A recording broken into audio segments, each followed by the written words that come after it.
तो एफएमडी की तरफ से अब की बारी कोशिश है कि यहाँ पे जो पहले जितनी समस्या आती थी उससे निदान यहाँ पे मिला जाए।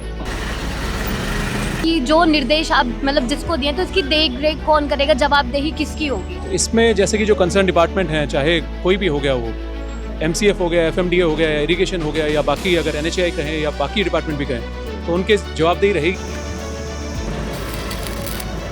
या फिर जो पाइपलाइन भी हमारी जो सीवर की पाइपलाइन थी वो भी एक आध जगह उसमें इशूज़ थे या ब्लॉक थी, वो भी हमने साफ़ करवाई। बारिश के दौरान भी जो डिस्पोजल्स हमारे हैं वो चल रहे हैं, कितने इफेक्टिवली चल रहे हैं, वो भी मॉनिटर करेंगे मौके पे। और साथ ही जैसा मैंने कहा कि जो हमने लिस्ट दी है अधिकारियों की, तो वो भी पब्लिक के साथ हमने साझा करी है और साथ ही सभी पार्षदों की मीटिंग भी हमने बुलाई थी। नमस्कार दोस्तों, आप देख रहे हैं फरीदाबाद से ग्राउंड रिपोर्ट। तो मैं हूं आपके साथ अर्शी राजपूत।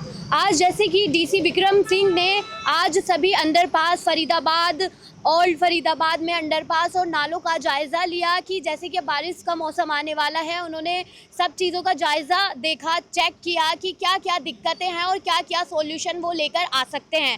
उनका इस पर क्या कुछ कहना है, आइए उनसे बात करते हैं कि जो निर्देश आप मतलब जिसको दिए तो इसकी देख रेख कौन करेगा, जवाबदेही किसकी होगी? तो इसमें जैसे कि जो कंसर्न डिपार्टमेंट हैं, चाहे कोई भी हो गया, वो एमसीएफ हो गया, एफएमडीए हो गया, इरिगेशन हो गया, या बाकी अगर एनएचएआई कहें या बाकी डिपार्टमेंट भी कहें, तो उनके जवाबदेही रहेगी। और साथ ही हमने ऑर्डर्स करे हैं 4 से 5 वार्ड पे एक एचसीएस ऑफिसर की हमने ड्यूटी लगाई है, तो वहाँ पे वो जो प्रोग्रेस चल रही है कामों की वो भी देखेंगे। और साथ ही बारिश के दौरान भी जो डिस्पोजल्स हमारे हैं वो चल रहे हैं, कितने इफेक्टिवली चल रहे हैं, वो भी मॉनिटर करेंगे।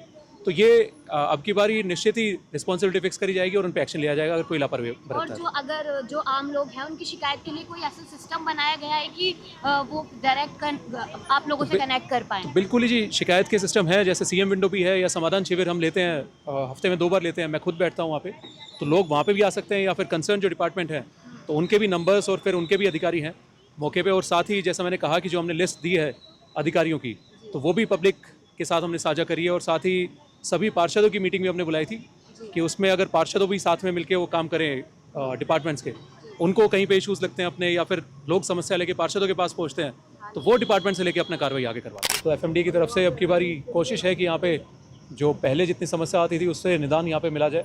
तो अब की बार की आशा है हमें कि जितना इनने काम करा है, जो अब इंस्पेक्ट भी हम कर रहे हैं, तो आप देख भी रहे हैं, चाहे एनएचपीसी अंडरपास हो गया, ओल्ड हो गया, अभी हम देख के आए वो वाला, या बाकी जो नाले हो गए हमारे, तो उनमें काफ़ी काम करा है। इतनी गाद निकली है, इतनी जो एनक्रोचमेंट थी वो भी हमने हटवाई है वहाँ से।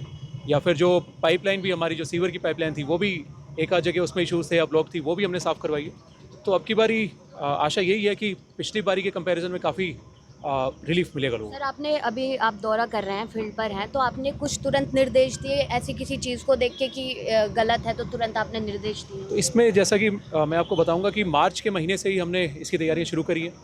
तो इसमें चाहे जितने भी हमारे डिपार्टमेंट हो गए, चाहे एमसीएफ हो गया, एफएमडीए हो गया, या बाकी एनएचएआई हो गया, या फिर इरिगेशन हो गया, या फिर रेलवेज़ भी हो गया, तो उनसे कोऑर्डिनेट करा है। रेलवेज़ में या एनएचएआई में हमारे इश्यूज़ आ रहे थे कि वो पाइपलाइन देने की परमिशन या फिर ट्रांसफार्मर की परमिशन देने में इश्यूज़ थे, तो वो डीआरएम साहब से हमने बात करी है, तो उनने इन प्रिंसिपल तो कह दिया वहाँ पे लगाने के लिए, तो परमिशन भी आ जाएगी, 1 आध दिन में हमारा काम भी शुरू हो जाएगा वहाँ पे।